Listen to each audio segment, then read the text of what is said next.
Olá, concurseiro e concurseira, aula 16 para o concurso da PM Bahia. Na aula de hoje, segundo reinado, uma temática exigida pelo edital. Iniciando com a nossa primeira questão. Nas cidades, os agentes sociais que se rebelavam contra o arbítrio do governo também eram proprietários de escravos. Levavam seu protesto às autoridades policiais pelo recrutamento sem permissão.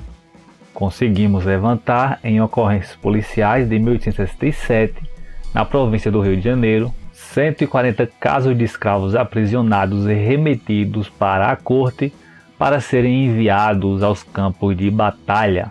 Desconstruindo o mito dos voluntários da pátria, o texto destaca o descontentamento com a mobilização para a Guerra do Paraguai, expresso pelo grupo 2, ou seja, qual é o grupo que está expressando insatisfação acerca do recrutamento para a Guerra do Paraguai. Alternativa A, eram os pais pela separação forçada dos filhos. Alternativa B, eram os cativos pelo envio compulsório ao conflito. Alternativa C, religiosos pela diminuição da frequência aos cultos. Alternativa D, oficiais pelo despreparo militar dos novos recrutas. Ou alternativa E, senhores, pela perda do investimento em mão de obra. Alternativa correta, letra E. Os senhores de escravos é o grupo pelo qual a questão ou texto faz referência. Nas cidades, os agentes sociais que se rebelavam contra o arbítrio do governo também eram proprietários de escravos. Portanto, os senhores de escravos é o grupo que a questão faz referência. Levavam seu protesto às autoridades policiais por recrutamento sem permissão. Portanto, a alternativa correta, letra E, uma questão de interpretação de texto e assimilar o que se exige na questão, pois estes outros fatores não deixaram de ocorrer. Porém, o que trata o texto é acerca dos senhores que perdiam seu investimento na mão de obra escrava. Portanto, alternativa letra E. Estes são os temas exigidos para a história do Brasil e história da Bahia. Todo este conteúdo que está em vermelho já temos disponível em nosso canal, e o tema abordado de hoje será segundo reinado, o período da história do Brasil de 1840 a 1889. Vamos, portanto, a esta temática denominada de segundo reinado, que está inserida dentro do período da história do Brasil chamado de Brasil Império. O Brasil Império ocorreu de 1822, com a independência, até a proclamação da República em 1889. No seu conjunto, portanto, Brasil Império, Brasil Imperial ou monarquia no Brasil, foi de 1822 a 1889. Inserido no Brasil Império, tem-se o primeiro reinado a partir da independência em 1822 até 1831, momento este que já temos vídeo em nosso canal sobre o primeiro reinado com suas respectivas questões. Em 1831, com a abdicação de Dom Pedro I, a coroa, inicia-se um período chamado regencial, em que regentes governaram o Brasil, e ele foi até 1840, que se iniciou o momento que iremos abordar nesta aula, dentro do Brasil Império, denominado Segundo Reinado, iniciado em 1840, com a maioridade de Dom Pedro II, até 1889, com a proclamação da República. Este é, portanto, o período dentro do Brasil Império denominado de Segundo Reinado. Iniciou com a maioridade de Dom Pedro II e encerrou com a proclamação da República em 15 de novembro de 1889. E dentro deste segundo reinado vamos destacar alguns eventos. Um deles, a Revolução Praieira, que é considerada a última revolta regional ou provincial e fecha um ciclo de revoltas que ocorriam desde o período regencial, entre 1831 e 1840. Essa Revolução Praieira, que ocorre em Pernambuco entre 1848 e 1850, vai encerrar esse ciclo de revoltas provinciais e demonstrar ou expressar o poder do imperador na corte do Rio de Janeiro. Então a Revolução Praieira ela fecha esse ciclo de revoltas que ocorriam desde o período regencial e é uma espécie de coroamento do poder de Dom Pedro II no governo imperial. Outro evento que destacamos é a denominada Lei Eusébio de Queiroz, de 1850, e ela vai proibir o tráfico internacional de escravos. Portanto, é aqui que encerra o tráfico internacional de escravos a partir da Lei Eusébio de Queiroz. Outro evento é a chamada Guerra do Paraguai. Abordaremos ela mais detalhadamente, mas ela ocorreu entre 1864 a 1870, envolvendo Brasil, Argentina, Uruguai e Paraguai. E um dos últimos eventos que abalam a monarquia no Brasil foi a abolição da escravidão em 1888. Abordaremos também alguns aspectos acerca do processo da abolição dos escravos no Brasil e encerrando, 15 de novembro de 1889, a monarquia no Brasil. Destes eventos, portanto, vamos destacar características gerais do segundo reinado. O segundo reinado ele se iniciou com o denominado golpe da maioridade de Dom Pedro II, quando Dom Pedro I abriu mão do trono brasileiro e foi para Portugal. Aquele que veio a ser Dom Pedro II tem apenas 5 anos de idade, e a Constituição de 1824 afirmava que somente com 18 anos poderia assumir o trono. Até que em 1840, quando Dom Pedro II tem apenas 14 anos, foi alterada a Constituição para que ele assumisse o trono. E essa lei que altera a idade para assumir o trono é denominado de golpe da maioridade de Dom Pedro II. E assim, com 14 anos de idade, Dom Pedro II assume o reinado brasileiro. Neste período do segundo reinado, o principal produto foi o café.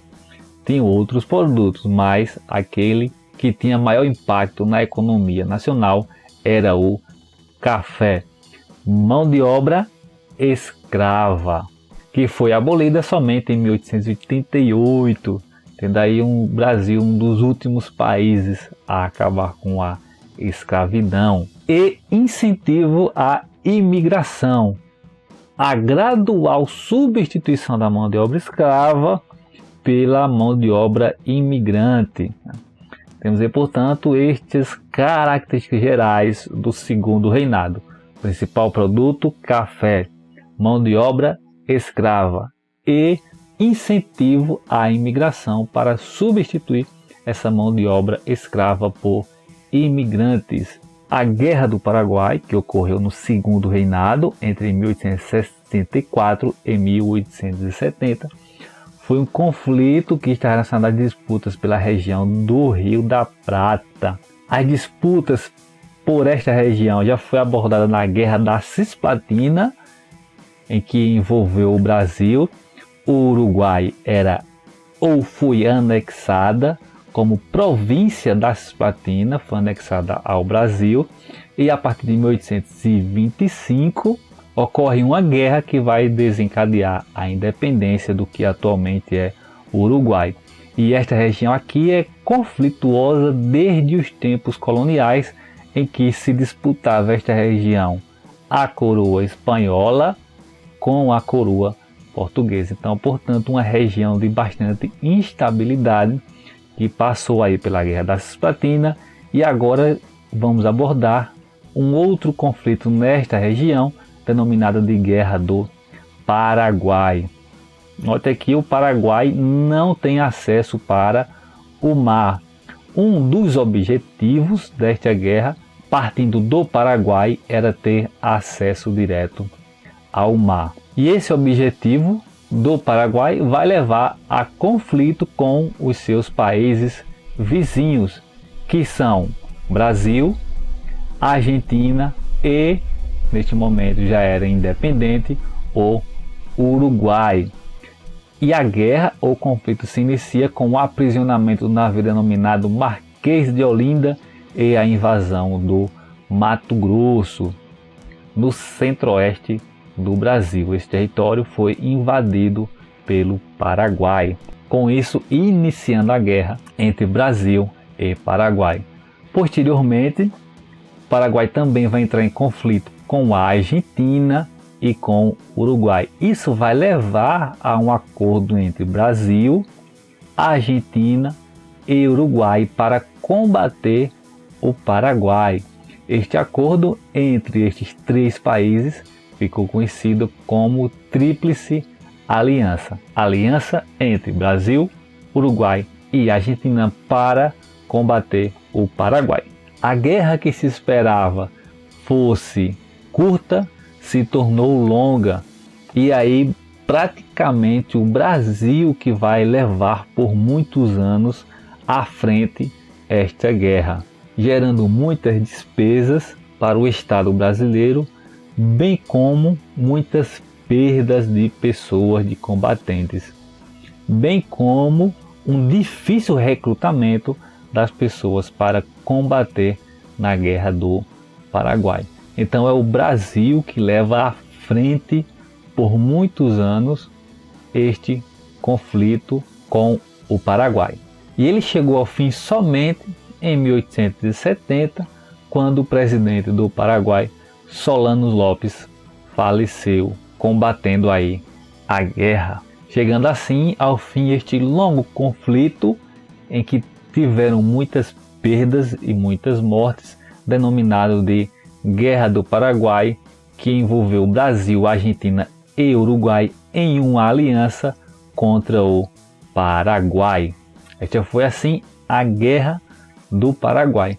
E a abolição da escravidão no Brasil foi um processo lento e gradual.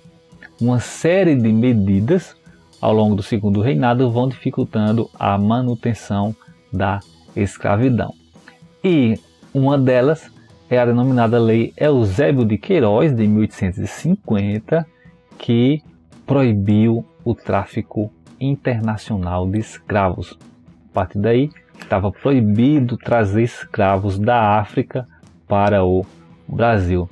A Lei do Ventre Livre, em 1800, iniciando sobre a Lei do Ventre Livre, novamente, a Lei do Ventre Livre, em 1871, que a partir daí os filhos de escravas eram livres. A Lei do Sexagenário, de 1885, e por fim, a denominada Lei Áurea, que aboliu definitivamente a escravidão no Brasil. Note que a abolição ela foi lenta e gradual e ocorreu em 1888, depois de muito se postergar e de muita pressão para que ela chegasse ao seu fim definitivamente em 1888. Mas junto também com a escravidão chegou ao fim no Brasil a monarquia brasileira ou o reinado brasileiro. E ocorreram uma série de crises neste segundo reinado que vão aí culminar com o fim do segundo reinado e o início do Brasil republicano. A partir de 1870 vai ganhando força um movimento denominado de movimento republicano, que queria o quê? Acabar com a monarquia e instaurar a república como forma de governo no Brasil. Um problema denominado de questão militar, pois os militares que combateram a Guerra do Paraguai ficaram muito insatisfeitos com o tratamento que tinham depois de saírem vitoriosos na Guerra do Paraguai. Eles estavam insatisfeitos com o tratamento que eles receberam. Outra questão, a questão religiosa. O Império teve um problema com a Igreja Católica Apostólica Romana, em especial na questão da maçonaria. Um problema que vai envolver a Igreja Católica, a maçonaria e o governo imperial brasileiro. Pois no Brasil, no Império, tanto na colônia, o Estado tinha uma religião oficial que era a católica. E decisões da sede da Igreja Católica em Roma poderiam entrar em conflito com decisões do governo imperial, e foi isso que ocorreu acerca da maçonaria. Isso gerou um problema denominado questão religiosa. E por fim foi a questão escravocrata, que se desencadeou na abolição da escravidão no Brasil. Então essa série de problemas ou de crises vão colaborar para que chegasse ao fim o reinado no Brasil, ou o Império no Brasil, em 15 de novembro de 1889. Vamos à nossa questão, Enem 2017. O movimento abolicionista, que levou à libertação dos escravos pela Lei Áurea em 13 de maio de 1888, foi a primeira campanha de dimensões nacionais com participação popular. Nunca antes tantos brasileiros se haviam mobilizado de forma tão intensa por uma causa comum, nem mesmo durante a Guerra do Paraguai, envolvendo todas as regiões e classes sociais, carregou multidões a comícios e manifestações públicas e mudou de forma dramática as relações políticas e sociais que até então vigoravam no país. O movimento social citado teve como seu principal veículo de propagação o OA. Alternativa A, imprensa escrita. Alternativa B, oficialato militar. Alternativa C, corte palaciana. Alternativa D, clero católico. Ou alternativa E, Câmara de Representantes. O veículo de propagação desse movimento abolicionista, que vai mobilizar pessoas, a sociedade em geral, por sua causa ou a seu favor da abolição, foi a imprensa escrita, portanto, a alternativa A. A imprensa escrita era o veículo de propagação desse movimento social, bastante utilizado aí na causa abolicionista. Chegamos assim ao final de mais uma aula. Inscreva-se em nosso canal, curta nosso conteúdo, compartilhe, conheça nosso blog, nosso Spotify e, se desejar, nos envie um e-mail. Até a próxima aula para o concurso da Polícia Militar da Bahia.